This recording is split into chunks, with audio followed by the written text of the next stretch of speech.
Right now at 6, why the union representing thousands of nurses on the picket lines is more optimistic about a new tentative deal to end the Providence strike. This has been hard fought and will be a big win for us to be able to pass this. And tens of thousands of dollars go missing from a local Little League. Now the league's treasurer is accused of spending it on himself. I just figured it went towards jerseys, and then who knows where the rest went.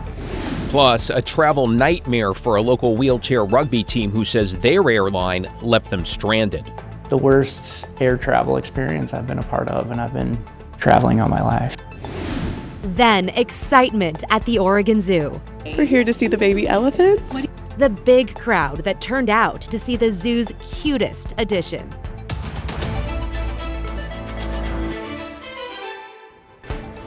Happy Friday and welcome to the weekend. It is 54 degrees in the Rose City, and while we are seeing some sprinkles here and there, we're about to see full-on rain and a whole lot of it before the weekend is out. Let's get right to Chief Meteorologist Matt Safino in the KGW Weather Center. Hey, Matt. Hey, Christine. We've had a little bit of light rain on and off through the evening hours. Downtown Portland looks cloudy. It's 52 right now, so temperature's still pretty mild, and it will be a very mild weekend. We've got a weather impact alert Sunday into Monday morning for potentially heavy rain, especially on Sunday and Sunday night. We're likely going to get ponding of water, low-lying intersections, storm drains that get clogged. So we're going to see lots of water on the roadways, a lot of spray on the freeways too. And be aware of the possible high water there. The Coast Range and the Cascades, it'll be more serious because we've got the potential for landslides and mudslides, especially on old wildfire burn scars where there's no vegetation, with the type of rain, meaning the amount of rain that we are getting. Right now, it's the first system. It's pretty weak, so nothing major going on tonight or tomorrow. But we're going to see all this moisture from southwest of Hawaii just take aim at the northwest beginning Sunday, really late Saturday night and into Sunday, and then another system on Monday morning. So I don't expect very much rain tomorrow at all, not until tomorrow night. We'll get some, but not enough to really cause any issues, okay? Heaviest rain will be Sunday and Sunday night, and we talked about the potential for urban small stream flooding. Not expecting any widespread flooding on any of the major rivers, but some of the rivers that respond quickly to rainfall, like the Wilson, the Siletz, the Luckamute down in the valley, they may come up close to Bankful, so we'll keep a close eye on the river levels too. And again, that potential for landslides and mudslides. For Portland, it's going to get wet Sunday and into Monday, so we'll talk more about how much rain we'll see. It's fairly impressive after the break, guys. Prepare your rain jackets now. Thank you, Matt. After 6 weeks on strike, thousands of nurses at 8 Providence hospitals across Oregon have reached a tentative deal. And the Oregon Nurses Association says they will vote on whether to ratify it this weekend. Keep in mind, though, this is the second tentative deal after nurses overwhelmingly rejected the first one. A member of the bargaining unit of Providence Milwaukee says this contract gives nurses more incentive to vote yes and get back to work as soon as next Wednesday. I think that after we voted down the last tentative agreement, you have us as bargaining team members telling them in a room, this is not what our members want, but they didn't have physical evidence of them saying that. That's just the bargaining team. And so voting down the last tentative agreement really showed. This deal includes pay raises ranging from 20 to 42% over the course of the contract and 16 to 22% right away. They'll also get retroactive pay and a ratification bonus, plus provisions around staffing levels. They'll get paid for missed meals and breaks as well. In a statement, Providence says it's, quote, hopeful that ONA represented nurses will ratify the tentative agreements that pave a solid path forward for us all. We'll keep you posted on the vote and the outcome. In your headlines, the Multnomah County Sheriff's Office has arrested a Portland man in connection with a murder investigation on Sauvie Island. On Monday, authorities say they found the body of a woman in a suitcase on the banks of the Willamette. She's now been identified as 80-year-old Judy Hurley, also known as Judy Five Coats. Deputies say evidence led them to 54-year-old Michael Darwin Moody. They arrested Moody yesterday at an apartment in St. John's, and he is now charged with Hurley's murder. Portland police are investigating what they're calling a suspicious death in the Lentz neighborhood. They say a man's body was found in an RV trailer around 9 o'clock last night near Southeast 84th and Inslee. Police have not said how the man died, but they're investigating it as a homicide.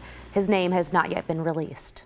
A Bend area family who was on the run after being indicted on felony child abuse charges has now been arrested on the Oregon coast. 33-year-old Sarah Session of Sun River is facing charges including assault and attempted murder. She's accused of physically attacking a child under the age of 10 in her care and withholding medication and food. Sessions' parents, Gary and Paula Hardenberg, are facing mistreatment and evidence tampering charges. The Deschutes County Sheriff's Office says they were found today hiding at a hotel in Coos County. A man who police say prompted a roughly 17-hour closure of the Hawthorne Bridge overnight is facing criminal charges after he apparently climbed one of the bridge's towers. Negotiators gave him several opportunities to come down and get medical help without facing criminal charges, but he refused. He was arrested and charged with, among other things, criminal trespass when he came down around 9 o'clock this morning. Now at 6, a man who attacked another with a hatchet following a road rage incident has now been sentenced to more than 3 years in prison. John Adams is live in downtown Portland after speaking with the victim. So, John, what did they tell you? Well, Christine and David, that man's name is Matt Griffin. He told me he was seriously injured in that attack and is lucky to have survived the incident. Him threatening to shoot me with his little finger guns. So I had every reason when he jumped out of his vehicle with something dark in his hand in front of my home that he had a gun and I was about to be murdered. That was Matt Griffin describing his initial interaction with 33-year-old Joseph K. Chastain after the two were entangled in a road rage incident in August 2023. Griffin says he honked at Chastain when he was cut off in traffic. According to Portland police, Chastain followed Griffin to his Southeast Portland residence and confronted him. When Griffin tried to defend himself with a camping hatchet, Chastain took it from him, struck him in the leg before fleeing the scene. I'm not a gun owner, but be prepared to defend yourself. It doesn't have to be a gun. It can be something else. Officers found Griffin with severe lacerations. They applied a tourniquet to stop the bleeding. Griffin was transported to the hospital with serious injuries. Chastain will spend 42 months in prison after taking a plea deal with prosecutors that included pleading guilty for attempted assault in the first degree. Griffin has been counting the days since the attack and wants to thank everyone that supported him during the year-and-a-half ordeal. It's been 559 days since I was assaulted in front of my home. I feel relieved and supported and cared for. Both men had a large group of family and friends supporting them in the courtroom today. Chastain became emotional, saying goodbye to his family as he was taken into custody. Chastain will also serve 3 years of probation after he is released from prison. David and Christine, back to you. John Adams reporting live from downtown Portland in front of the courthouse. Thank you, John. Developing tonight, authorities in Ridgefield have arrested the treasurer of the Ridgefield Little League after he allegedly stole more than $100,000. They say he used that money to pay off bills and even for adult websites. As Devin Haskins found, parents are shocked and angry. When we talked to those that live up here in Ridgefield, one of the questions we got was, how could this even happen? Well, it turns out the league's treasurer, Eric Hebner, had sole access for several years to the league's bank accounts, transferring tens of thousands of dollars into his own bank account, paying off credit card bills, utility bills, even paying for things like TikTok and an adult website. It's just very unfortunate. I'm not surprised, but it's shocking to hear that. Kristen Stordahl is a former Ridgefield Little League parent. Her 3 kids played softball and baseball for about 10 years. All told, she says she spent about $2,000 in fees. Did you know where your money was going? No. Did not have, and they were not very transparent on that. I just figured it went towards jerseys, and then who knows where the rest went. Ridgefield's police say the league's treasurer, Eric Hebner, stole more than $110,000 from the league's bank accounts. He was the league's treasurer from 2018 to 2025 and had sole access to the accounts. He's accused of using money to pay off credit cards, transferring money into his bank account, paying off utility bills, and spending money on TikTok and the adult website OnlyFans. The league didn't return an email requesting a comment, but posted this message on their Facebook page, writing, "While this is a devastating event to our community, rest assured RLL has taken necessary steps to ensure that the kids in this amazing community are still set to have a great spring season, including putting in place policy updates to prevent this from happening again.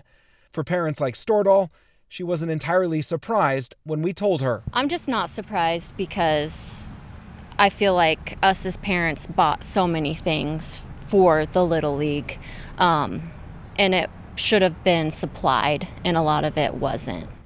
Hebner now faces 7 charges, including theft, forgery, and writing bad checks to himself. When we stopped by his house here in Ridgefield today and spoke with him, he only said no comment and that he was working on getting a lawyer. He'll be back in court next month. In Ridgefield, I'm Devin Haskins, KGW News.